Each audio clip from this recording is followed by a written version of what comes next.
Shiva Bhusiri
Devam Vishnupad Paramhansa Parivrajakacarya Astotar Sadis Divine Grace Abhay Charanarvind Bhakti Vedanta Swami Srila Prabhupada Ji Maharaj Ki Jai Om Vishnupad Paramhansa Parivrajakacarya Astotar Sadis Divine Grace in Bhakti Siddhanta Saraswati Thakur Srila Prabhupada Ji Maharaj Ki Jai Ananta Koti Vaishnava Brahma Ki Jai Namacharya Srila Haridas Thakur Ki Jai जय श्री कृष्ण चैतन्य प्रभु नित्यानंद श्री अद्वैत गदाधर शिवास आदि गौर भक्त वृंद की श्री श्री राधा कृष्ण गोपीनाथ श्याम कुंड राधा कुंड श्री गोवर्धन की श्री नवदीप मायापुरी धाम की जगन्नाथ पुरी पुरुषोत्तम क्षेत्र धाम की गंगा जमुना माई की वृंदावन मथुरा धाम की श्री श्री किशोर किशोरी की श्री लड्डू गोपाल की गिरिराज प्रण गोपाल जी की निताय गौर सुंदर की श्री निताय सती गुलार की गौर Premanandi. All glories to assembled devotees. All glories to assembled devotees. All glories to assembled devotees. All glories to Sri Lotus feet of Sri Guru and Sri Gauranga. All glories to Srila Prabhupada.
Narasimhadeva भगवान की नाथ महाराज की महाराज जय। की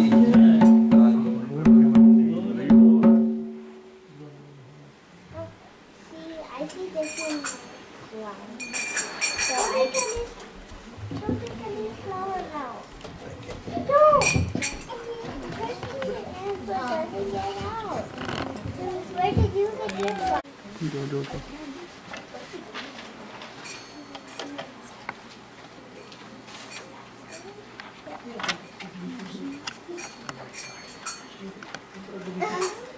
I'm plugging the flower bottle inside. Why? Because I like it. Sitting. Okay. I feel hungry. नमो विष्णुपादाय कृष्णप्रेष्ठाय भूतले श्रीमते भक्तिवेदांत स्वामी इति नामिने नमस्ते सरस्वती देवे गौरवाणी प्रचारिणे निर्विशेष शून्यवादी पाश्चात्य देशतारिणे जय श्री कृष्ण चैतन्य प्रभु नित्यानंद श्री अद्वैत गदाधर श्रीवासादि गौर भक्त वृंद हरे Krishna Krishna Krishna Hare Hare Hare Ram Ram Ram Hare Hare.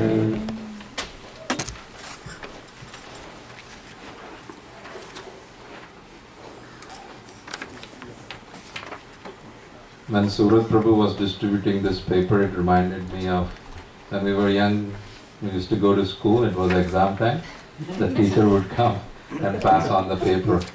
And then you take a look at the paper. I think I know these examples. It's very similar feeling.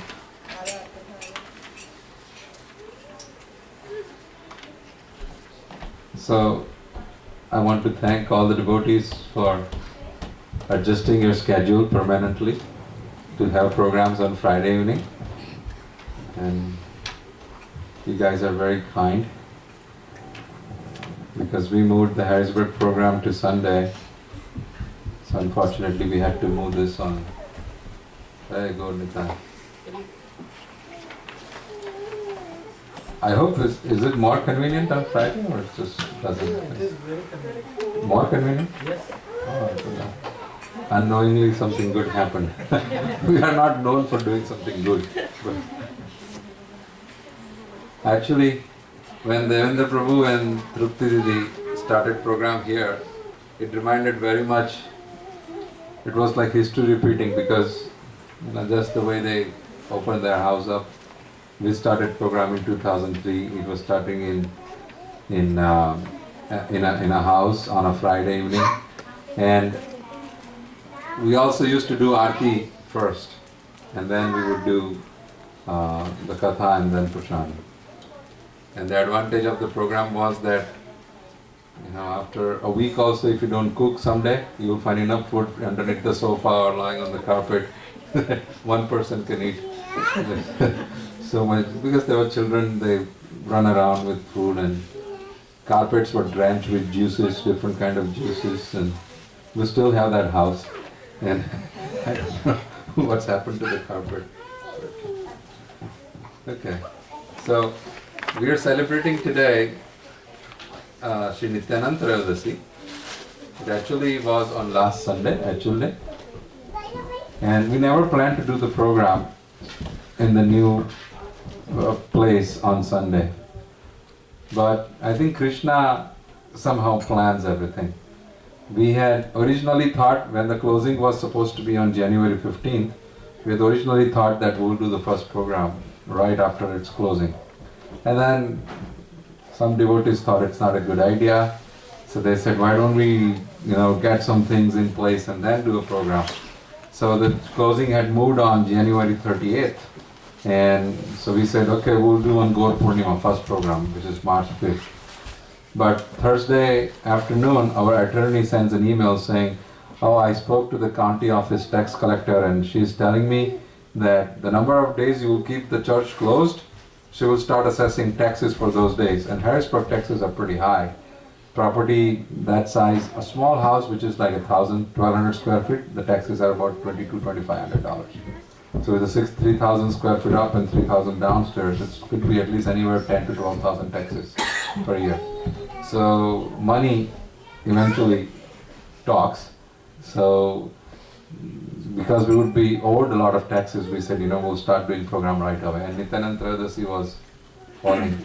And closing was Ekadashi. Closing was on Ekadasi and Trayodasi was just the day after. So that's how the program come to be. And I think it was a good program. And so next, starting from then we started every Sunday, 2:30 we'll start the program. By 5:30 we'll have prasadam, so everybody can go home early. And children especially, they have to go to school next day. So they can go to bed at 8 o'clock. Open. So I will talk briefly about Lord Nityanand Prabhu and then we will go into this material. Anybody here who doesn't know Nityanand Prabhu, or let me ask the other way, who knows who is Nityanand Prabhu? Wow, other than children and the big children. My God, all children and that big child. Okay, so who is Nityanand Prabhu? Molly Beta? He's like or he is? No, he is Okay. Krishna, like Balaram. He is Krishna or Balaram? With Balaram. He's Balaram, okay. And Lord Chaitanya is Krishna. Mm-hmm. And they're called Gauranitai. Mm-hmm. So out of this two, let's look at your Gauranitai. Okay. What's their name? Nitai Gaurasundar. Yes, so out of Nitai Gaurasundar, who's Nitai? The one on the right. Who's right? Uh, He's on this side or this side? this side. Right is This side? Yeah, Okay. this side. So this side is Nityananda? Yeah. Okay, how many says this side is Nityananda? One. One, two. How many says that side is Nityananda? There could be only two answers. There's only two of them. That side. This side is Nityananda. This side? No, yeah. This side Nityananda. And how many says on that side? Huh? Nityananda is on this side? Okay, Suraj changed party. Vedant? Huh? Okay, you're still better than the wrong answer because you're in the middle. I don't know. Yeah, half on this side, half on that side. It's -1, 0 and +1. So, Nityanand Prabhu. Okay, anybody says Radha Krishna here? Huh? Radha Krishna is here? You want to say something, Bhavya? No? Okay. You just said something. So Radha Krishna is here. So which side is Radharani? Right. Of course. Because Radharani is always Right. right. That's why the wife also stays on the right hand side of the husband. Because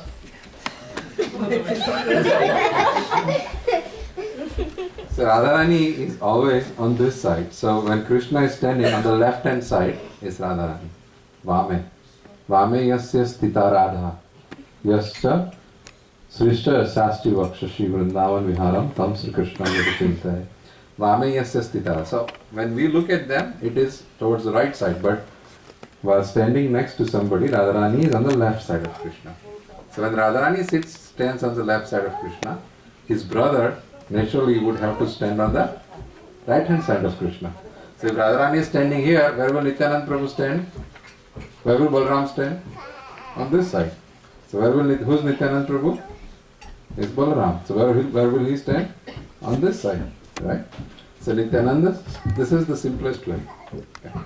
And Radharani stays in left because it's called Vamya Bhav, leftist. You know what is leftist party? They're always opposition party. Therefore the wives, they stay on the left hand side. And the husband, they stay on the right hand side of the church. So that is our Vedic parampara. So Nityanand Prabhu, Krishna, originally Krishna, in Golok Vrindavan, which is in the spiritual world, he is very busy enjoying his pastimes with his sakhas, with his friends, with the gopis, with Srimati Radharani and so on. So who's going to do the work and take care of the whole management of the material world and so on, right? So he therefore expanded himself into, Krishna expanded into whom? Balaram, his first expansion, right? Balaram. And there is no difference between Krishna and Balaram. There is two major differences, color, right? One is Shyam. Who is Shyam? Balaram or Krishna? Krishna is Shyam. Oh, Krishna is Shyam. Therefore he is called Shyam Sundar, right? And Balaram is what color? Whitish in complexion, right? He is fair complexion. And another difference is you will never see Balaram with a flute in his hand. And Krishna always plays flute. Other than that, no difference. Do you know how many days when Krishna appeared in Vrindavan here, how many days was Balaram bigger than Krishna or smaller than Krishna? Bigger. No discussion, no difference of opinion. Okay. How much bigger? 1 year, 1 month, 1 week, 10 days, 50 days, 10 years. Many answers could be there. How much older was he? 10 days? Okay. 1 week? 1 month? Okay. Huh? 2 or 3 years? Yeah, he looks pretty big. So, Balaram, Krishna used to complain to Mother Yasoda because Balaram used to look very strong. He was only 8 days older than Krishna. Only 8 days. Huh? Because the pregnancy lasted for a long time for Balaram. So he was only 8 days older than Krishna. But for some reason, Balaram, the name itself is Bala, means strength, right? And Rama means one who is very happy. See, the children who normally don't stay very happy, they're always very, because they're always crying. They will not eat anything, nothing, They'll be like just, you can see the whole skeleton, that's all. And children who are very happy, right? Because they are happy, they keep eating, they can't even realize how much they are eating, right? So, because Balaram is Rama, right, he is much stronger, he looked much bigger. And therefore, even though he was only 8 days old, everybody thought Balaram is a lot bigger than Krishna. So Mother Yasoda, when Krishna and Balaram used to go to herd the calves, first they started herding the calves, the small baby cows, right? So when they started, Mother Yashoda used to tell Balaram, he's your younger brother, take care of him, make sure he doesn't get into trouble, make sure he doesn't do mischief, and so on. So Balaram, as if only 8 days is not much actually, but Balaram has been looked at as somebody very big. If Balaram says something, nobody will argue. He's called Dauji Maharaj. You know how powerful Balaram is? 500 years ago, when there was a Muslim king, Aurangzeb, he was once standing in his palace in Agra. Agra and Vrindavan is pretty close, right? So, and that time there was no much pollution, no cars or trains, anything. So the eyesight is, it was amazing. When I went to Ajanta Ellora many years ago, when I was sleeping outside, you can see all the stars. It felt like the whole sky is full of stars. But when you come to the city, you cannot see stars because of pollution and the lights and so on. So when Aurangzeb was in Agra, he saw a lamp burning somewhere. So he asked, my God, whose lamp is there? Whose building is taller than my palace? So they said, there is a temple in Vrindavan, Radha Govindji, 7-story high. They are lighting lamps on it. So Aurangzeb got a Hindu temple taller than my palace. Go destroy. By the way, destroy every temples over there. So Aurangzeb sent his army to destroy all the temples. Krishna, all the main temples, Krishna, he ran away. And Krishna is used to running away. Since his birth, he's been running. Right? He was born in Mathura, he ran away to Vrindavan. He stayed in Vrindavan, ran away wapas to Mathura. Staying in Mathura, ran away to Dwarka. Right? So he keeps running away. Right? So Krishna ran away to Jaipur and Rajasthan, where the Rajputs were there. But Balaram, Dauji Maharaj, did not run. So Aurangzeb had heard that there is a temple of Dauji Maharaj somewhere. he wanted to destroy that temple. So he asked the directions, where is Dauji Maharaj temple? So they said, just go this road, you will find. Aurangzeb walked with his army, couldn't find. He got tired. Again he asked. Again he walked, cannot find. Many days passed like that. Finally he prayed to Dauji Maharaj that, what is this amazing thing? I cannot find you. They are giving me directions and Vrindavan is not that big. I cannot find you. Please let me see you. And Dauji Maharaj gave him the blessing and Aurangzeb was able to take darshan of Dauji Maharaj. And he wrote a letter that this place belongs to Dauji Maharaj and nobody will ever touch this temple. And he made some arrangements for the temple of Dauji Maharaj. Even today when you go, Dauji Maharaj is like 5, 6, 7 feet tall. He is blackish in complexion. Only one place where Balram is black in complexion. And there is his wife Revati is standing a little bit on the side. And you know what is written on the temple? Dao Dao sab kahe maiya kahe na koi, Dao ke darbar mein maiya kahe so hoy. So everybody calls out Dao Dao, means Balram Balram. But Balram doesn't do anything when you ask him to do something. But if you go and talk to his wife Revati, she will make him do whatever you want. So that is Dauji. So the Dauji is still standing. So that is Balaram, very powerful. The same Balaram, when Chaitanya Mahaprabhu, when Krishna decided to come here, Krishna was very astonished that why are these sakhas, these gopis, especially Radharani, why does she go mad when she sees me? What is my beauty? Right? We also have the same question. What is my beauty? And we look into our mirror and we think we are the most handsome person or the most beautiful person. But Krishna was not able to understand what is my beauty. He wanted to understand what is in me that these gopis are so enchanted, these sakhas are so enchanted. These cows, they come and they lick me. What is my madhuri? What is the sweetness in me? So Krishna you cannot taste your own sweetness, right?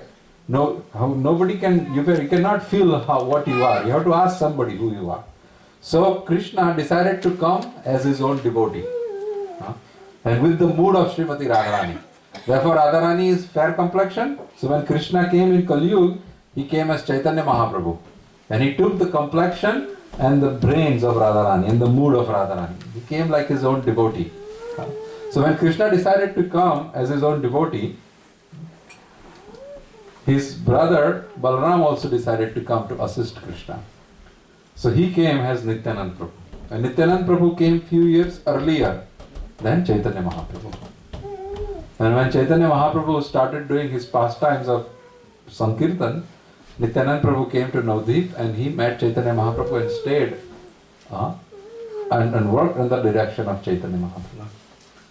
This Nityanand Prabhu, his Balram, he is so powerful that once when he was residing in Dwarka as Balram, he wanted his son to be married to Duryodhana's daughter. Actually, his son wanted to get married to Duryodhana's daughter. They were in love. So he wanted to marry her, and somehow, it's a long story, but Duryodhana kidnapped his son and he put him in the jail. He says, "You're not marrying my daughter." So Balaram went there and he told Duryodhana that if you don't marry your daughter to my son, I will drag your whole Hastinapur and plunge it into the river. And he took his plow and he started dragging the Hastinapur. And as he started dragging Hastinapur, it looks like it's amazing, but the whole Hastinapur started shaking and they said, "Please, we will get whoever he wants to get married with whomever, we will arrange that. Please leave us alone." So that is the power of Balaram. Balaram would slap a demon just once and the demon would die. That is that powerful. Krishna, when he would fight with demons, he used to beat up Aristasur so much, then Aristasur died. Balaram would just slap somebody and that person would die. He was so powerful that when the Kurukshetra war was going on, so Krishna participated in the war and he stayed on the side of Pandav. Duryodhana was a disciple of Balaram. Balaram taught him how to fight with the mace, Gada. So Duryodhana was hoping that Balaram would help him, but Balaram didn't want to go into Jamila. So he said, "I'm going on Tirthayatra, I'm going on pilgrimage. You guys can fight. When you're all done fighting, I'll come back." So he went on pilgrimage, and at one place there was this kind of program going on. So the person who was talking saw Balaram coming. Everybody else stood up to give him respect because he's next to Krishna. But that person, Romharshan his name was, that sadhu, that sage, did not get up. So Balaram got angry. He plucked a blade of grass and he threw the blade of grass. It hit him here and he died right away. This is the power of Balaram. And this is the anger of Balaram. He gets angry very quickly. The same Balaram, when he came as Nityanand Prabhu, complete reverse. Now Chaitanya Mahaprabhu told him, you have to go to house and make everybody devotee. Huh? So what did Balaram Prabhu do? Nityanand Prabhu do? He would go and knock at the house. When somebody opens, there is nobody standing. Because Nityanand Prabhu is already falling on the ground, touching his feet. Prabhu, can you take the name of Gauranga? Can you take the name of Krishna? So that person, if he is okay, then he says, okay, I will take. The Nityanand Prabhu becomes very happy and he'll embrace it. But sometimes, they are like me and they'll say, oh, I got to watch a football game or I don't have time. I have a lot of work. I cannot take Gauranga name. So Nityanand Prabhu at that time will take a blade of grass, put it between his teeth. It is an act of surrender. In olden times, when a king would get defeated, he would ask forgiveness and surrender by putting a straw in his mouth. And straw, muh mein tinka, when somebody falls on the ground, the straw goes in his mouth automatically. So it's a gesture of saying, you have defeated me and I am your servant. So Nityanand Prabhu would put a straw in his mouth, fall at the feet and cry and say, please, can you take the name of Krishna? Can you take the name of Gauranga? I will become your slave. And when he does like this, the other person will agree. And when that person agrees, Nityanand Prabhu becomes very happy. So much powerful, so much anger, everything is changed when he comes in the company of Chaitanya Mahaprabhu. And he is loving. Even to the most fallen, he is freely giving the love of Krishna. So much that once there were two rogues, their name was Jagai and Madhai. So Chaitanya Mahaprabhu had told that you have to go and preach. So he, along with Advaita Acharya, he would go and preach. So one day he saw this two drunkard. So he asked that, who was this drunkard? And then somebody said, oh, they are Brahmin, but since their birth they have done no activity of Brahmin.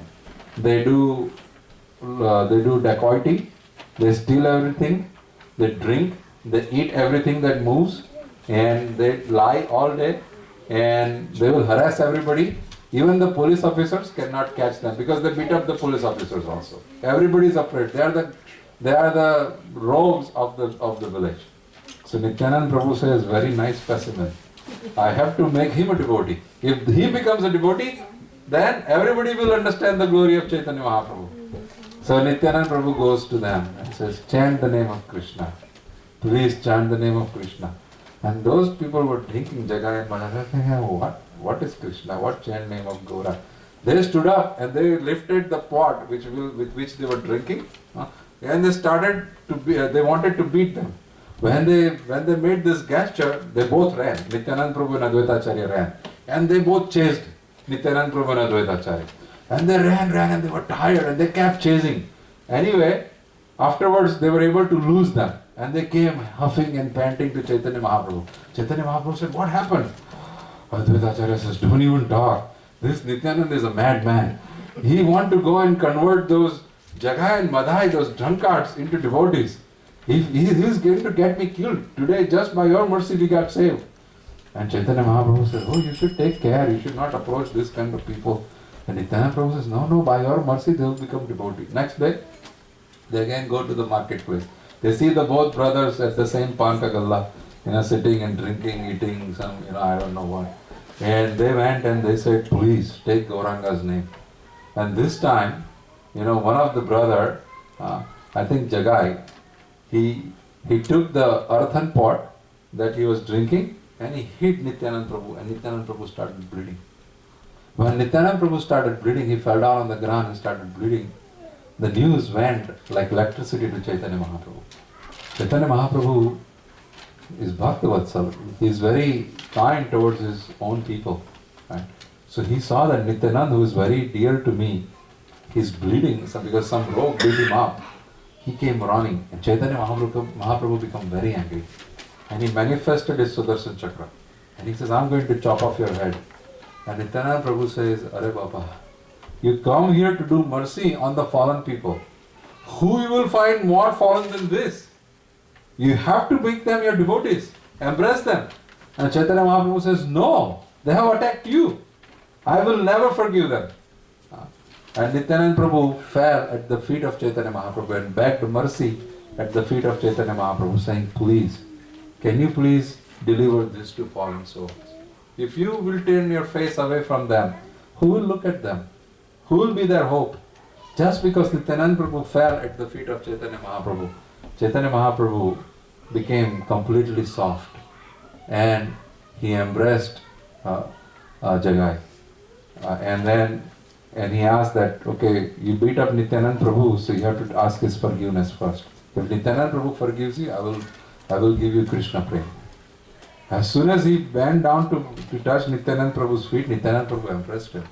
He says, I am your servant, you don't have to touch my feet. Chaitanya Mahaprabhu, please have mercy on this fallen soul. And Chaitanya Mahaprabhu made them both devotees. Chaitanya Mahaprabhu said that from now I have taken all your sins into me. And just to show how sinful Jagai and Madai were, Chaitanya Mahaprabhu, who was completely fair in complexion, became dark as night because he took the sins of Jagai and Madai on himself. And Jagai and Madai, everybody were astonished looking at Chaitanya Mahaprabhu. And they were praising Chaitanya Mahaprabhu that you are the greatest. If Ajamil was delivered because he chanted your name, because it is written in the Shastra, anybody who chants your name will be delivered. So what is big deal in that, in deliverance of Ajamil? If Putna, Kans, Sisupal, they were delivered because you touched them physically. Because when you were killing them, you touched them. Because they got your touch, they got delivered. What is the big deal about it? But we, who never uttered your name ever in the life, never. And even a person who came, like Nityananda Prabhu, to ask us to utter your name, we beat him up. You came to me, we didn't even come to you. So our deliverance, your mercy on us is the topmost mercy. And Jagai Madhai became such a big devotees, they started serving Vaishnavas very nicely, all the devotees. There is a ghat called Jagai Madhai Ghat in Navdeep. And all the devotees who would go to take bath over there, they would take care of their chappal, they would take care of their cloth, they would take their dust and smear on their body. And their samadhi is also there. And they went back home, back to God. So this is the mercy of Nityananda Prabhu. So whoever, all of us who want to progress in Krishna consciousness, bhakti chahiye Bhagwan ki. If you want to have Krishna's bhakti, we have to firmly take shelter of Nityananda Prabhu, of Lord Balaram. What Balaram does, our heart is like a land which is non-fertile, which has not been sowed in a long time. It has become very hard. Balaram, using his plow, will plow the land of our heart and make it soft, right? So that the seed of bhakti can stay in there and grow nicely. And when some weeds or animals come to eat the seed of bhakti, all the anartha, like Kam, Krodh, Dham, Lobh, Moh, Irsha, Rag, Dvesh, then Balaram also carries a gada. And he uses the gada to drive them away. So that is the duty of Balaram. He is Adi Guru. All the Guru is representative of Lord Balaram. He is Adi Guru. And similarly Nityananda Prabhu is Adi Guru too. All the Gurus are representative of Nityananda Prabhu. Therefore a Guru is very merciful. They come to you to deliver you, just like Nityananda Prabhu. So one should take shelter of Lord Nityananda Prabhu. Whoever takes shelter of Nityananda Prabhu, Chaitanya Mahaprabhu will not look at any of the faults. Free pass. No faults ever looked at. Chaitanya Mahaprabhu will openly embrace and give us his love and love of Krishna. And if we take shelter of Nityananda Prabhu, Chaitanya Mahaprabhu will become very favorable. When Chaitanya Mahaprabhu and Nityananda Prabhu becomes favorable, Radha Krishna, they are not even this much far from us. Instantly Radha Krishna will come and sit in our lap. Anybody has seen that painting of Swami Haridas with Radha Krishna sitting in his lap? It's a beautiful painting. Swami Haridas is sitting, and then one side Radharani, one side Krishna. That will be our position. If we hold firmly the feet of Lord Nityananda. All scenes, everything, nothing to be seen. Swami Ramsakh Dasji says one should not meditate on their scenes at all. One should not meditate on their anartha, on their bad qualities at all. Because you get what you meditate on. One should meditate on how I should serve Krishna. One should meditate on how I should serve the devotees. By doing the thing, all the negative things will go away on its own. If we try to remove the negative things on our own, it's a tough process, a very long process, and we may not be successful. We will not be successful, may not be. We will not be. Because it is beyond our strength to do that. But if we bring in something positive, just like when we study mathematics algebra, you have -5 in an equation. How does that equation become positive? You have to bring a higher positive number in the equation. As soon as you bring +6 in it, the whole equation becomes +1. Right? So similarly, we have to bring the positive, which is Krishna and the devotees in our life. And we have to serve them nicely. Then all the negative things will go away on its own. Who has energy to take away lust? Nobody. Who has energy to take away enviousness? Everything will go, but enviousness will not go. It will be filled in small cracks of our body. We see somebody better, bigger than us, small envy will come out. We'll see somebody who can do things better than us, small envy will come out. Envy is our driver. So this enviousness, anger, all these things will not go. They'll only go when we serve Krishna and the devotees properly. So with that, we will move into today's material because it ties with Nityananda Prabhu. The very first portion of the material, Sri Namamrita, the nectar of holy name. By always chanting the Mahamantra, Krishna will protect us from sinful reactions. It's a very powerful statement. By always chanting the Mahamantra, what is Mahamantra? Hare Krishna, Krishna Krishna, Hare Hare, Hare Ram, Ram Ram, Hare Hare. Why is it called Mahamantra? Because we are using it, that's why. Because it is referred in the Shastra as Mahamantra. Especially for the Kali Yuga. It is referred in Shastra as Mahamantra. That's why we call it Mahamantra. One cannot commit sinful activities and at the same time advance in Krishna consciousness. But Krishna says, Aham tam sarva papebhyo moksha ishyami. Surrender unto me and I shall rescue you by giving you liberation from all kinds of sinful reactions. Every one of us, life after life, is knowingly or unknowingly committing sinful activities. Isn't that true? Unknowingly also. We commit so much sinful activities. I'll give you one example. And there will be everybody here would have had an incident in their life where they did something and unknowingly somebody else felt bad. Right? Especially when there is a marriage or function going on. You're trying to do something, but there is always some relative standing in some part of the room feeling, oh, you're doing something wrong to them. And you have no intention of doing anything wrong to them. Right? But you inadvertently, unknowingly commit offenses. Or for example, while you drive, so many organisms may die. Or while you walk, even when you breathe in, right? Things can happen. A lot of times you feel there is something here and you try to do this and suddenly you will find a small cheetah or ant or something and it's already dead because you did this couple of times. So unknowingly we do sins, and by anybody who is actively sinning, it is very hard to attain Krishna.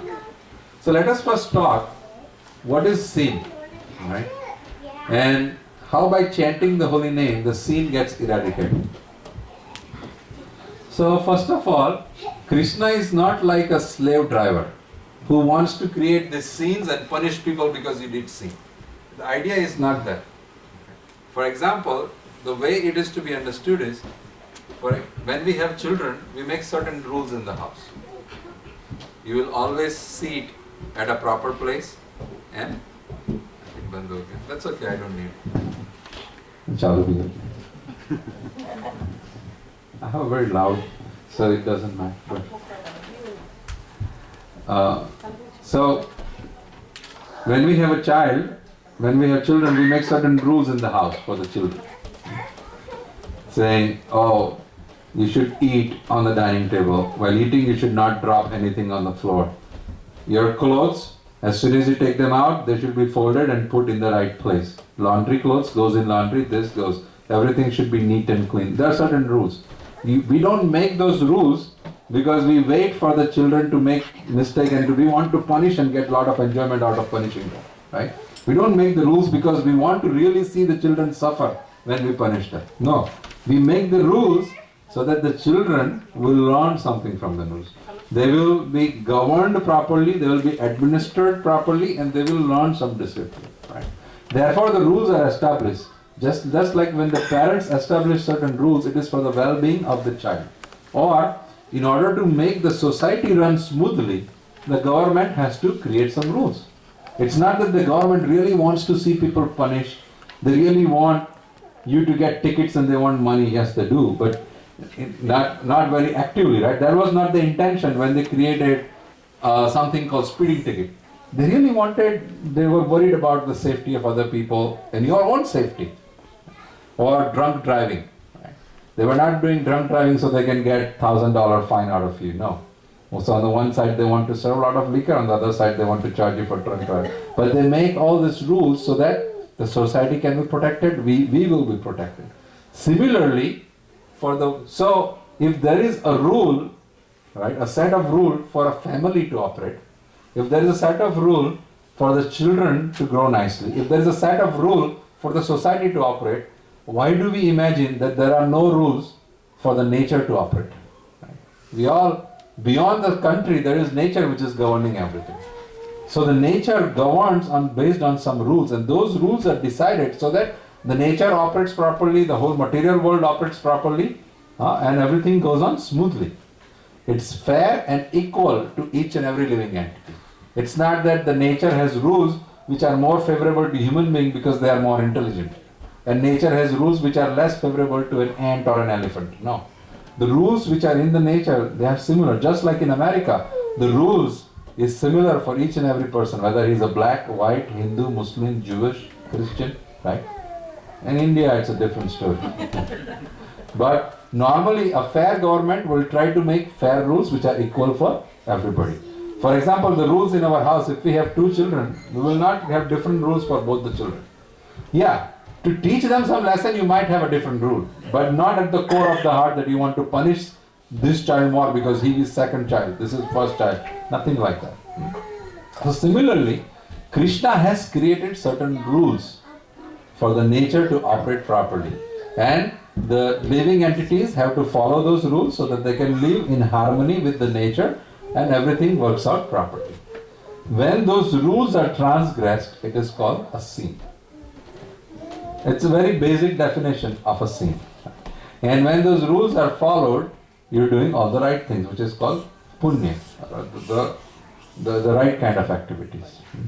So, while somebody has a tendency to commit the sins, meaning not work in harmony with the nature, their mind is always engaged and their consciousness is always engaged in breaking the rules or trying to enjoy themselves and not worry about other people and the harmony of the nature. When your consciousness is perverted like that, it is very hard to become a devotee because you don't have any time to become a devotee. Or you don't have any time to serve Krishna or chant Krishna. And the very basic rule of the nature is you are not the master. Jivera Swarupohai Krishna Nityadas. We are subservient to the Supreme Lord. That is the basic law of the nature. And our duty is to serve. But we think we are the master of everything we see. And we are the enjoyers and we should become the enjoyer. And every time when we think we are the enjoyer and we should become enjoyer, the nature will slap us on the wrist. Wrong, wrong, wrong, wrong, wrong. And it will try to punish by giving us miseries in the life. Isn't that true? Anybody who tries to enjoy by some other means for their own sense gratification, they will always feel that some misery follows that thing. The enjoyment is not permanent. But when we try to serve somebody that enjoyment is more lasting. And when we try to serve Krishna, that enjoyment is even more lasting. So we've been doing wrong things life after life after life after life. So there's a lot of sins, a lot of reactions of the sin. So when we have that kind of tendency, the whole mirror of the heart is completely dusty, because our consciousness is very perverted because of sinning. For example, a person, I'll tell you my example. When I was very small, my aunt, she did not have any children, my Mausi. So she would always, Diwali vacation, summer vacation, few days off, she would bring me to Ahmedabad. And my Mausa was an advocate and my Mausi used to stay at home. So I would stay, and they were very wealthy. So then they had nice food also. So when they would make ras, amras and chapati, so I would eat like crazy. And I would eat so much. So one day my uncle sat down with me and he says, "Can I tell you something? When you eat, just think about other people also. You have to see if it is enough for other people or not, right?" And because it's not good, it's good you eat. I don't want you to not eat. But make sure the person who's yet to eat has something to eat. And that was a big lesson for me. But if somebody would not, so till today, even before I eat, I mentally see how much is in there. I still haven't stopped eating a lot. But now I'm cognizant how many devotees are yet to take prasad. So best is take last prasad. Right? I try to take last prasad in Friday program. So then you can eat as much as you want and you don't have to worry about anybody. But if I was not taught that thing, right? If I was just eating, what would have been my consciousness by now? So much self-centered. Every food that comes on a dining table, it's for me. I don't care about anybody. Right? It's for me. You go, oh, it's mine. That tendency would have completely dominated me. Just because of a small lesson my uncle gave me related to the chapatis and the amras, I think like that for everything now. Not just food. Even before spending money, even before trying to take anything from anywhere, no excessive thing. We don't. If you need only, you'll see when you go to McDonald's or someplace, many people, they have lots of tissue papers from everywhere. Because if you go to McDonald's and you need only 2 tissue, you still go like this, right? And throw all of them. But you'll take a bunch of it. Why? Because we paid $2 over there. So it is somebody else's, I will take it. Handful, right? And you go to people's car, a lot of people, their car, all the side pockets, they are full with Taco Bell, napkins. I don't know what other places people go to. I hardly go to any because there's nothing to eat. But I have seen this common mentality. You go to Pizza Hut, you may not eat that powdered cheese, but you'll take like 10 packets because you paid for the pizza and a lot of pepper and a lot of napkins, and you may throw it just outside, but you want to take it. Right? So this tendency of abusing the nature, abusing what is, Prabhupada says, nature, if you take whatever is, everybody has that fixed quota in the nature. If you take whatever you need, only which is supposed to be yours, there is not a single person who will be hungry. Why? Because there is an imbalance right now. People take more than they are required and they do not give it back to the people who need. And therefore there is hunger, there is poverty, there is everything. If everybody takes whatever is needed for themselves, I can bet you there will be access for each and every person. A very simple example Mr. Narendra Modi gives. All the black money which is sitting in the Swiss, right? If you bring all that black money back, everybody knows the statistics. You can give how many hundred thousands of dollars to each and every citizen of India. When I was growing up, I was thinking if I have only 2 lakh rupees, I am set. That's what I was thinking. Now 2 lakh is somebody's monthly salary, right? But you can imagine how much money is being hogged up by just one person or a few people. Right? It's the 80-20 rule. 20% of the people has 80% of the wealth. But now they say 1% of the people has 80% of the wealth in the whole world. So you can imagine, there is so much poverty, but on the other side there is so much wealth. So the nature has created enough for everybody. When we destroy the balance of the nature and take more than which is required for us, we disturb, and that is called a sin. And when you keep transgressing that, your consciousness becomes like that. Then you don't think about anybody ever. You will find so many people who don't care about anybody. They'll just do whatever they want to do. Right? So this consciousness gets perverted when you act independently, not according to the rules and regulations. So this scenes, which is nothing but a word which shows we have completely violated the nature's laws again and again and again and again, by committing the sins and offenses again and again and again, right? You will see, for example, when somebody goes to college, he starts smoking, for example. So when he takes his first cigarette, there'll be guilty feeling, oh, my parents don't know that I'm smoking, it's a bad thing, I should not. But then again, next day he'll smoke. The guilt goes a little bit down. Third day, guilt goes a little bit down. You know what is guilt? It's like this much space in the heart, and guilt is like a needle. So it goes round and round, and when it hits all this surface, it pains, right? When it pains, you feel the guilt. But after it keeps hitting again and again and again, the groove, it makes a groove in there. So now when it flows freely, there is nothing to hit. So now there is no more guilt, right? So when you do something wrong for the first time, there is guilt. Do it again, little bit less guilt. Again, less guilt. After you keep doing, no guilt. Then you think it's your right to do that. And then anybody who stops you think it's wrong. So this consciousness, it becomes perverted. It does not then allow you. When this kind of consciousness makes us focus on our own needs and our own body and our own enjoyment. When that thing happens, bhakti cannot stay. Because bhakti is love. Right? Love does not mean my enjoyment. Love means the enjoyment for the person whom I love. That is real love, right? I take care of each and every need of the person I'm in love with. I don't care about my own needs. That is the definition of love. And that is bhakti. Krishna loves us in a similar way. He does not care about himself. He only takes care. He only worries about us.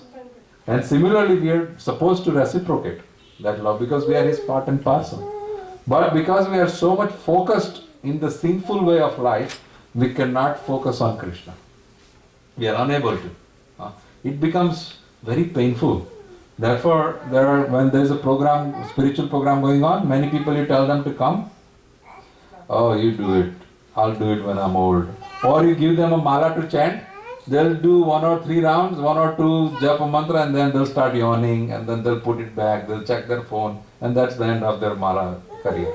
No more mala ever in their life. So these things don't appeal to them. Why?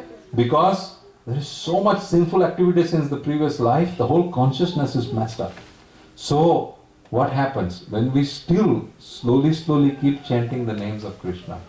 The names of Krishna acts like a cleaning agent, and it keeps cleaning the consciousness, keeps cleaning the consciousness, keeps cleaning the consciousness. One day the consciousness will become so clean, right? The tendency to sin starts going down on its own. We are not doing anything on our own, right? It's just that the holy name is making us so clean, our affinity towards those things is going away. Slowly it goes away. For example, a person who is attracted to many women, once he falls in love with someone, he doesn't care about anybody. Even the most beautiful person would come in front of him, he doesn't even look at her. Because now he's in love with somebody. Similarly, once you're attracted towards Krishna, once the chanting of the holy name starts giving you taste, little bit taste, then the consciousness becomes purified. Now suddenly, some things that we enjoyed before, we do not enjoy. For example, somebody living in a village, so I'll give you my example. We have Gujarati movies. Gujarati movies are so low rated, you can't even imagine how they make those movies. And if you can watch 3 hours, it's really torture. But people, they buy, they come from villages, and it's like a festival to go watch a Gujarati movie, right? But somehow we developed a taste for watching Hindi movies. So now we have developed a higher taste. So Gujarati movies tasteless. But for some people it is very tasty. But for us, because we have developed a higher taste, it is tasteless. Now there were some wealthy people in Baroda, their children somehow had Sony TVs, and they used to watch English movie, right? Till I came here, I couldn't understand what they were speaking, ever, right? But we would go there was only one theater in Baroda, Rupam, where they would bring English movies. And we would just go to show other people that I can also see English movies. I could not understand, honestly, a single word they used to say. Only thing I used to get is yeah. Other than that, it's very hard because that's not the environment, right? So, but then they develop that taste, they don't like the Hindi movies. Similarly, by chanting Hare Krishna, our consciousness becomes purified and our taste becomes refined and higher. When the taste becomes refined and higher, all the sinful activities they go down, all the reactions from the sinful activity they go down, and we become purified and we now become Krishna conscious. Therefore, Prabhupada says in the beginning, then one cannot commit sinful activities and at the same time advance in Krishna consciousness. Not possible. But one can keep committing sinful activities, but one has to keep chanting actively. When one adds the ingredient of chanting actively in his life, then the tendency to commit sinful activities will go away. And many of us would have experienced this, right? We would have been, before starting to chant, we would have been attracted to so many things. Slowly it goes away. At any time something wrong happens in the life, if you stand back and examine, your chanting would have gone down. That is the only time something wrong happens in the life. When I say wrong, it's not like you don't get a raise or anything like that. But if you commit some sinful thing or you make a mistake in the life, which you should not be because you have come away from it, right? That is, and you examine why you did that, you will find out that we had stopped at chanting properly. When we stop chanting properly, again it keeps going down. As far as we keep chanting, does not matter how. If we said 16 rounds, I will chant 16 rounds, no matter what. If we keep hanging on to that chanting, slowly our Krishna consciousness will always be an increasing graph. But, so therefore, chanting is the most essential thing. Cheto Darpana Marjanam. It's very simple. Chaitanya Mahaprabhu has made it extremely simple. He has blessed us that anybody, and not just anybody who follows Chaitanya Mahaprabhu. Kali Yuga, it is same for Muslims, for Christian. Even in Quran, they have 99 names of Allah. You have to chant. And Quran, it's all about chanting different prayers of Allah. Right? Surah Yasin, Surah Fateh, all those different prayers. In Christianity also, they chant on the rosary, they call out the name of Jesus. In each and every religion, the standard modus operandi in the age of Kali Yuga is chanting the holy name. So Chaitanya Mahaprabhu has come to give us this very simple thing of chanting the holy name. We should very sincerely chant. Not worry, oh, I am so fallen, I am so sinful, I'll become okay first, then I will chant. No, that is never going to happen. It is like somebody has a fever and he goes to the doctor. And the doctor says you have to take these antibiotics. Oh, but once my headache stops and my fever stops and my shaking of the hand stops, then I'll start taking antibiotic. No, Baba. You start while you're sick, right? When you become clean, you don't need antibiotic at all. So similarly, when we are infected by all this anartha in our life, that is when we take the shelter of chanting. And by chanting, slowly the consciousness gets improved. When the consciousness gets improved, we will be able to see Krishna who is sitting in our heart properly. Today when we go to Vrindavan, I don't have my watch, so I can only rely on the facial expression of the listeners as to when should I stop. And I'm going by the voting, so I can see some tired faces, but I'm trying to see once it's more than 51%, then I'll stop. So what time is it? 8:10. So what time should I start? 20 minutes. 28:30, right? So we should make a special endeavor to chant nicely, to focus on chanting. And it does not matter how many rounds we chant in the beginning. We have to start somewhere. Once we start, steadily we go up. We have to take inventory. What did I do today? How was my day today? And this is even necessary not for spiritual life, just for leading a regular successful life. One should take inventory of how his day was every day. Did I go closer to where I wanted to go? Or did I just waste a whole day which is never going to come back? And it's the goal of the life. It's not bad to have a goal saying I want a lot of money, lot of success, big house, big family. Not a problem. Just add Krishna to that. There's nothing wrong with having big goals. And nothing wrong with having small goals also. But whatever we have to add Krishna into it. And the easiest way of adding Krishna, there is a product they sell in BJ's. I was always intrigued looking at that product. I never bought it. It's called a taste enhancer. and it has some chemical name to it. I think it's pretty dangerous for the body. It's some NHD or something salicylic acid or something, but they add it in each and every food you add. It enhances the flavor of the food, and all the things you buy outside, ready-made food, that thing is mixed in it. So they sell it in BJ's. It's like for $10 you can buy your death. So it's like a taste enhancer. Krishna is like that, right? You can do whatever, we can do whatever we want, but just add Krishna to it. And slowly, slowly Krishna will purify everything. In India, when the water pipeline would crack, we would get muddy water, right? So my mother, she used to boil the water and then take the water out. Fatakadi, I don't know what it's calling. Alum. When you put it in there, everything becomes. Similarly, no matter how we are, just put the patakadi or alum of Krishna in it, and everything will become clear. So much clear that everybody will see the difference. Oh my God, that Prashant and this Prashant, it's a different Prashant, right? And when somebody else says that's the real test, we cannot assess ourselves, I'm improving. Right? Somebody else has to see the improvement. So hopefully, a lot of devotees are coming to the program for some time. Hopefully, their sisters, brothers, or wife, or husbands, somebody has noticed some difference, saying that पहले बहुत गुस्सा करते थे, अब कम करते हैं. Before he was like this or she was like this, now some change has come, mellowed down, something more loving, more caring. Because those changes come when we chant Hare Krishna very nicely. So I will finish reading the paragraph.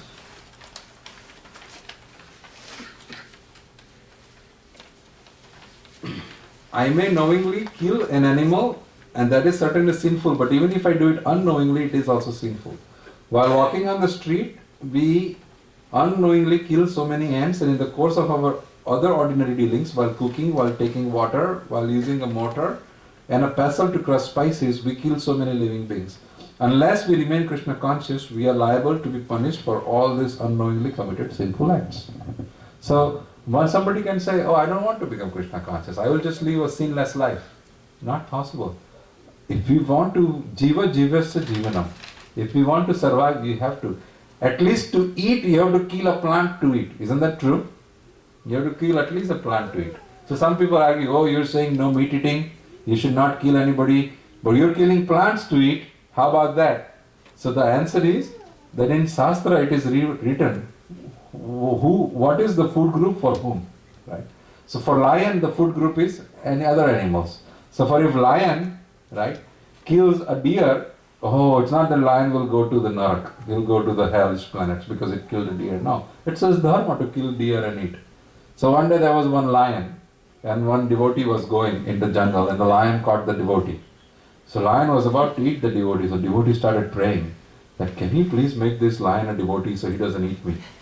So Krishna instantly answered it. Krishna answers the prayers of devotees. So lion became a devotee. So you know what lion did? Before killing and eating that person, lion started singing Sarira Vidyaja. So he started singing the Prasadam prayer, but he ate it because that's his natural food. There is nothing wrong in eating, right? So, but for us, the food is grains and vegetables and fruit. Therefore, there is no sin when we eat those things. But in Bhagavad Gita, it is written that when you eat all those things, but do not offer to Krishna, still will become sinful. Because you are eating for your own pleasure. But you should offer to Krishna. Once it is offered to Krishna, Krishna takes away all the sin. Therefore, food is offered to Krishna. A lot of people argue that, offering, he doesn't even eat, the puris don't go down, rasgullas stays same. He's not eating, it is just a sentimental thing. But Krishna can eat through his eyes also. In South India, there is a temple. I don't remember the name. But in that temple, the pujari one day caught Krishna eating. Because they complained that Krishna doesn't eat. So he saw that Krishna, just by looking, he was eating at things. So they stopped adding salt in the food in that temple. Because if the salty things goes in his eye, then it's not good. Right?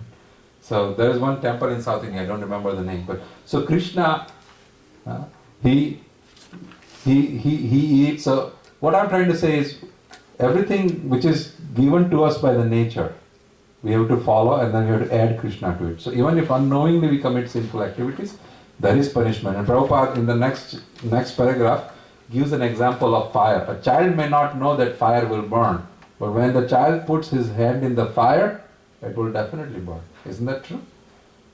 So child cannot say, oh, I claim ignorance, please don't. Ignorance is not bliss at that time. Similarly, unknowingly also when we commit sinful acts, there is sinful reaction. So the best way is to chant Hare Krishna, Krishna Krishna, Hare Hare, Hare Ram, Ram Ram, Hare Hare. In the next part, there is a slok from 7th chapter, 14th text. Devi hi aisa gunamayi, Daivi hi aisa gunamayi, mama maya durattaya, mama eva ye prapadyante, mayam etam tarantite. The divine energy of mind, consisting of the three modes of material nature, is difficult to overcome. But those who have surrendered unto me can easily cross beyond it. So, Krishna is saying Prabhupada is giving another proof using Bhagavad Gita that how to overcome this tendency to commit sinful activities. Maya is external energy of Krishna. And Maya somehow fulfills all our desire. So Maya will say, oh, it's okay to enjoy. Because Maya is also Krishna's agent. The job of Maya is to make us devotees. But Maya takes a different route, right? There is two kind of parents. One kind of parent believes if I beat my child enough, he will become intelligent and he will do whatever I say. And there is another set of parent who will say if I love my child enough, he will be moved by my love and he will do whatever I will. Similarly, husband and wife also. So the husband or wife will think, if I, at each and everything I don't like, if I stop talking to him and if I start non-cooperative movement with him, one day he or she will understand that what I really want, right? And then there is other way around where the husband or wife will think, if I lovingly explain and work with her or him, they will understand what I want. So Maya administers one kind of treatment, Krishna administers another kind of treatment. So Maya administers the beating treatment. So Maya says, oh, you want to enjoy? I will give you facilities to enjoy. But when you enjoy, miseries will come in your life. When you try to enjoy your own sense gratification, right? Not in the sync with nature, beyond what nature has given you. If you try to enjoy, then miseries will come in your life. So that is Maya's way of life. So when we enjoy, Maya will give you. When you enjoy, Maya will slap you. Maya will kick you. And Maya is hoping that after being kicked by so many times, Maya one will realize, I don't want to do this anymore. I will just do the right thing. Right? So that is Maya's way of making us devotee. What is Krishna's way of making us devotee? By giving us love. And he says, why? Just come to me. So Maya is very hard to be conquered. Krishna says, Mama Maya Durattaya. Durattaya means very hard to overcome Maya. Maya is influencing each and every devotee, each and every person here, each and every living entity. Because Maya makes us think that everything is for my enjoyment and I want to enjoy, it's I and mine. That is what Maya makes us think. One which is not there, Ya. Ma means not there, Ya means we believe it is there. So the job of Maya is to create an illusion, right? I am the master, I am the enjoyer, I should enjoy my senses and so on. So Krishna says it's very hard to overcome Maya. So how can one overcome Maya? Mama eva prapadyante. Mama, mine, eva, only mine, prapadyante, surrender unto me. One who surrendered unto me will be very easily able to cross over the influences of Maya. How does Maya catches us? By using Devi aisa gunamayi. Guna. What are the guna? Anybody knows what is gun? Gun is mode of material nature. कितने गुण होते हैं? तो मेरे में तो एक भी नहीं है. तो प्रकृति में कितने गुण होते हैं? माया का बात हो रहा है. In a Prakriti there are three gun: Sattva gun, Rajo gun and Tamo gun. So depending, Maya will subject us to different guna depending on our consciousness, right? And under the influence of the gun, we will act. For example, you may be a big sadhu, but if somebody gives you a lot of alcohol, you will come under the influence of tamogun, right? Because alcohol induces tamogun in you. And under the under the influence of tamogun, you may do something which you will regret afterwards. Most of us are driven by rajogun, passion. We want to become successful, want to become very, known in the society, this, that, better than other people. This is passion. One who does not have passion cannot become successful in this material world. But one who has passion cannot become successful in spiritual world. Completely opposite rules. People in material world like to sleep long time. Wake up at 8 o'clock, 9 o'clock, 10 o'clock. On Saturday or Sunday, it's very hard to call somebody before 10. You have to apologize if you call them before 10. Sorry, I did not disturb you. No, I just went to bed at 3 o'clock in the morning after watching so much TV and this and that. Right? So, this is a complete tamogun we have overcome. And that tamogun, then you wake up at 10, then it's a headache, then, by the time you take shower, it's 1 o'clock in the afternoon. Shower's supposed to be at 5 o'clock in the morning or 6 o'clock in the morning. So, but this is called a very happy material life, where you can wake up whenever you want, you can do whatever you want, no rules, no regulation. That is why when the parents come from India, we don't like. Because they wake up at 6 o'clock and they sit outside expecting tea, and we are thinking, Arey Bappa, I have to wake up at 9, 10, how will I handle them? They are such a nuisance, when are they going back? Right? And so this is the clash. Because in the material world, Rajogun and Tamogun is considered to be the best friends, right? To become successful in topmost. Sattvagun is useless. Sattvagun means everybody should progress. Why should I progress? He should also get a raise. Here you take my raise. Nobody does that. But in progressing in Krishna consciousness, Sattvagun is required. Mode of goodness is required.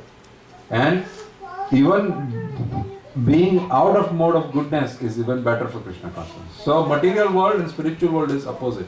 So in material world, Rajogun, Tamogun and Sattvagun, that drives us to commit a lot of sinful activities. But how can one protect themselves? Mama eva prapadyante. Once Maya metam tarantite. One who can swim across Maya, how? By completely surrendering unto me, Krishna says. Surrendering unto me means whatever my Krishna does for me, it is good. I may have a lot of money, lot of beauty, lot of power, lot of education, they are not going to save me. See, we think that is our fallback, right? Our protection. If I have money, then we feel very safe and secure. Isn't that true? Why do people want money? Because we want to feel safe and secure. My mother used to tell me, because I grew up in a very humble family. So my mother used to tell me, we don't have a lot of heritage to give you. Whatever education you get, that's the only thing you have. That will, define your life. So for me, I knew I had to study. I have no other option, right? So I'm thinking my education is going to save me. My fallback is my education. And even today, I'm thinking my fallback is my education. If IBM lets me go, I'll find 50 jobs. I'm not worried. And somebody thinks my bodily strength is my fallback. It will save me. Right? But all these things, as far as we think there is somebody else to save me, it is not called complete surrender to Krishna. Surrender to Krishna means nobody other than you will save me. Because I have seen that people with wealth also die. People with wealth are also miserable. People who are very learned, they also die and they are also miserable. And people who have politician families, very strong association, very influential people, they also come into trouble and they also die. So they also go through miseries of life. So who can really protect me? Krishna. If I surrender unto you, you will protect me completely. I will not rely on anything external for my protection. That is called real surrender. And when we have that kind of surrender, Maya cannot touch us. Maya cannot have any influence on us. I'll stop here. I think 8:30. 5 minutes. So, this is the purport. I'll quickly read the purport. Prabhupada has written wonderful purport. The Supreme Personality of Godhead has innumerable energies. Today I see a lot of tired faces than compared to Sunday. But because it's a whole week is over, it's a work day, everybody is tired and hungry too probably. We all get used to it. The Supreme Personality of Godhead has innumerable energies, and all these energies are divine. Although the living entities are part of his energies and are therefore divine, due to contact with material energy, their original superior power is covered. Being thus covered by material energy, one cannot possibly overcome its influence. As previously stated, both the material and spiritual nature, being emanations from the Supreme Personality of Godhead, are eternal. The living entities belong to the eternal superior nature of the Lord, but due to contamination by the inferior nature, matter, the illusion is also eternal. The conditioned soul is therefore called Nitya Baddha, or eternally conditioned. No one can trace out the history of his becoming conditioned at a certain date in the material history. We are, since time immemorial, we are under the influence of the material energy of Krishna. We are called Tatastha Sakti of Krishna. Jivera Swarup Hoy Krishna Nitya Das Krishnera Tatastha Sakti Bheda Abheda Prakash. So Tatastha Sakti means this is Krishna, this is material world, and this is the border. So we are right on the border. If influence from here is more, will fall on this side. If the influence from here is more, will fall on this side. They are called marginal. Marginal means like IBM stock, it can go anywhere. As far as Ginny Rametti is the CEO. There is nothing to say. So everybody who has, please sell them. Because they are not going to, till they fire Ginny Rametti, IBM stock will remain a marginal stock. Anything can happen. Once she gets fired, it will start going up. Right? So we are marginal energy of Krishna. If the influence of Maya is more, will fall towards the material world. If the influence of Krishna is more, will fall on this side. So since time immemorial, we have accepted more influence of Maya on ourselves than Krishna. Therefore, since time immemorial, eternally, we have been conditioned. Which are called Nitya Baddha. Baddha means conditioned. Nitya means since forever. Another meaning of inferior material nature is defined herein as divine nature due to its divine connection and movement by the divine will. Being conducted by divine will, material nature, all the inferior, acts so wonderfully in the construction and destruction of the cosmic manifestation. I think I'll end here. Everybody is very tired. Also, children are tired. So, we'll get used to the Friday schedule, no problem. And then one day will come at 10 o'clock also, we'll say, keep speaking. We are not hungry. Okay, so I'll end here. Any questions or any comments?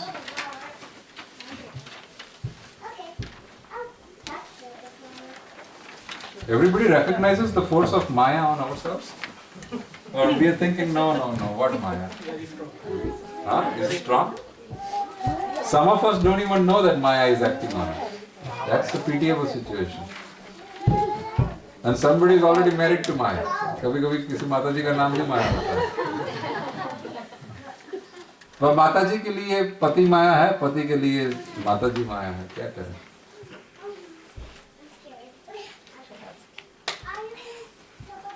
Any questions? Any comments? So everybody is able to realize we are suffering in this material world, or we are thinking we are very happy.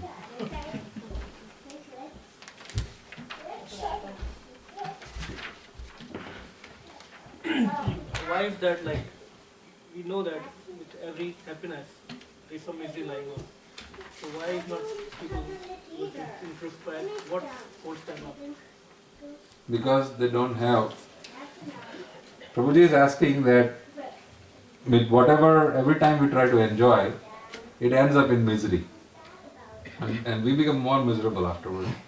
So why is that people don't understand and don't introspect? Because we are thinking the other person is more happier than me. The grass is greener on the other side.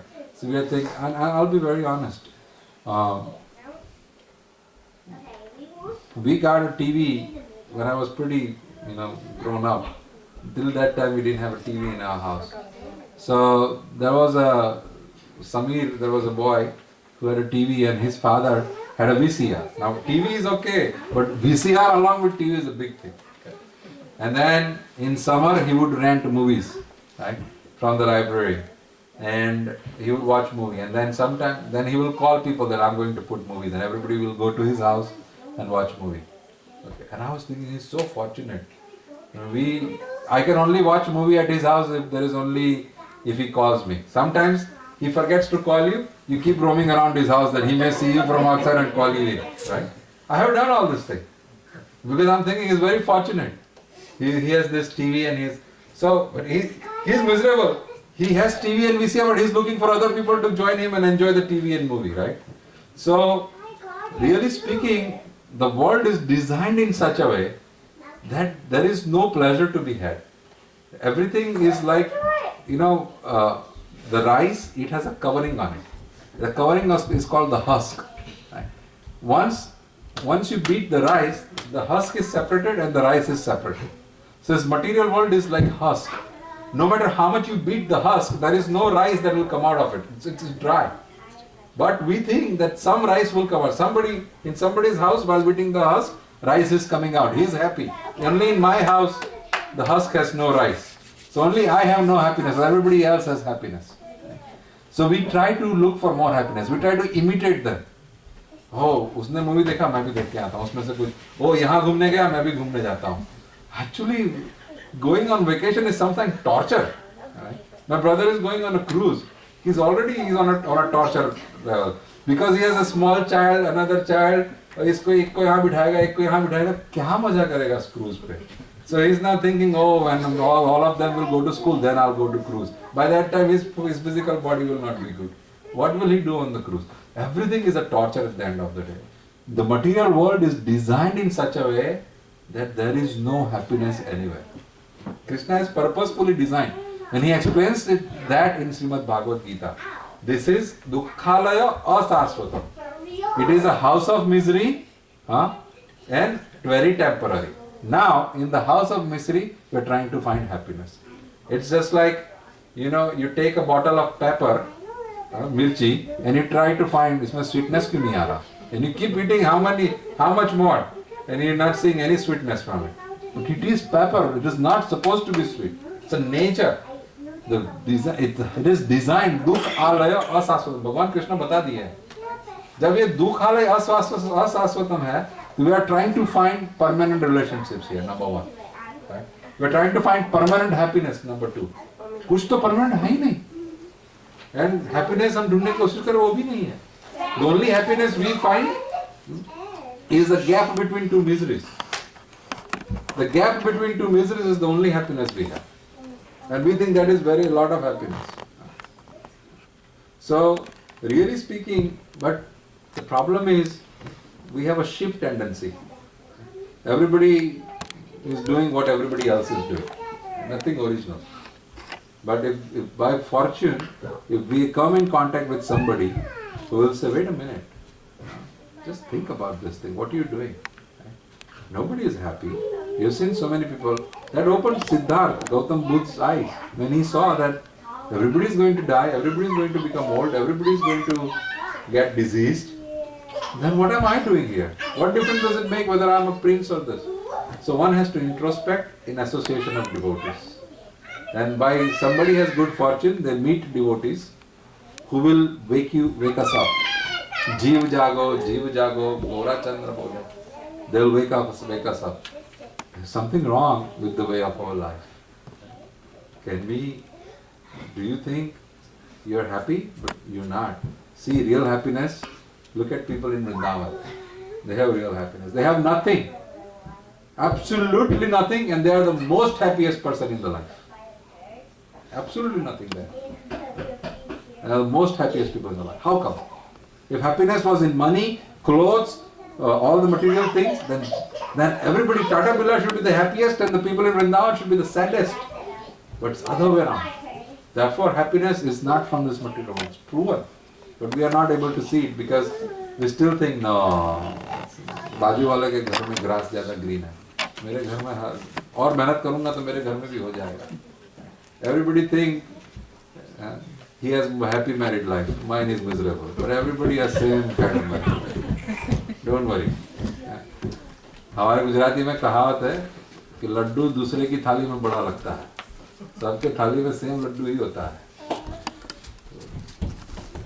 Even the one who is married to Aishwarya Rai is equally miserable.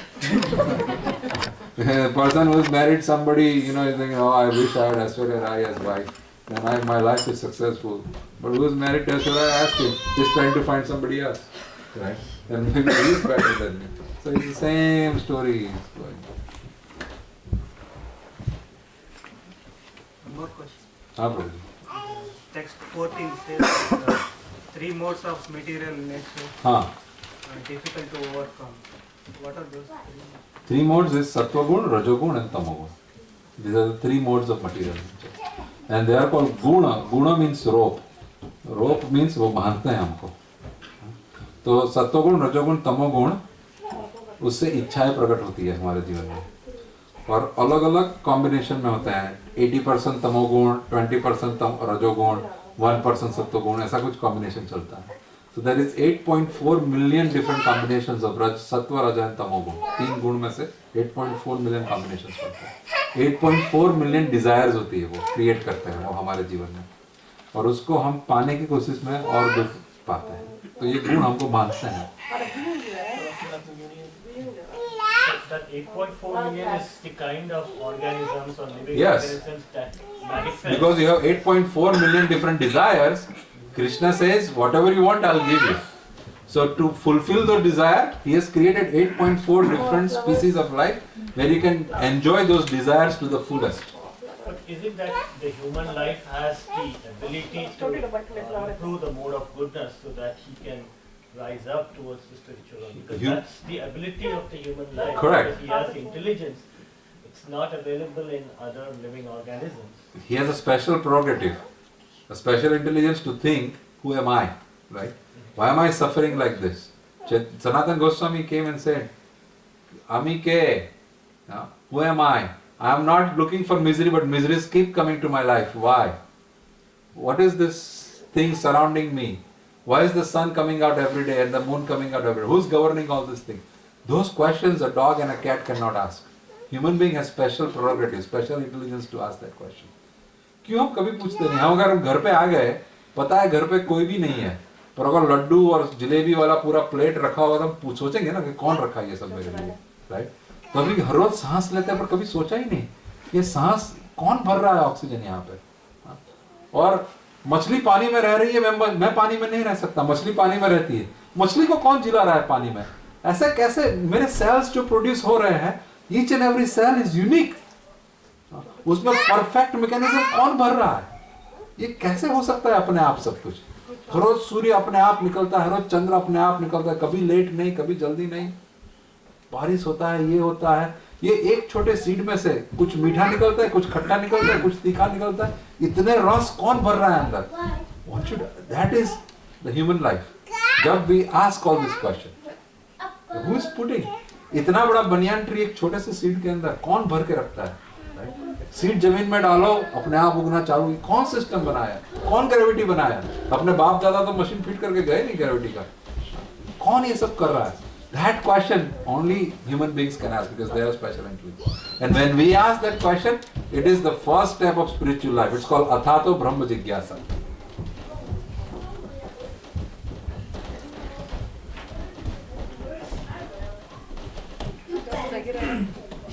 ठीक है, महाप्रसाद की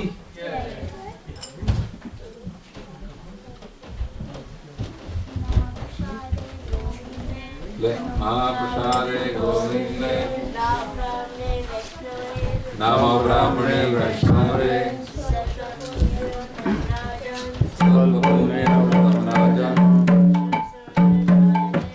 विश्वस्वमिदायते शरीरा विद्याजान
What was funny, Bhagat?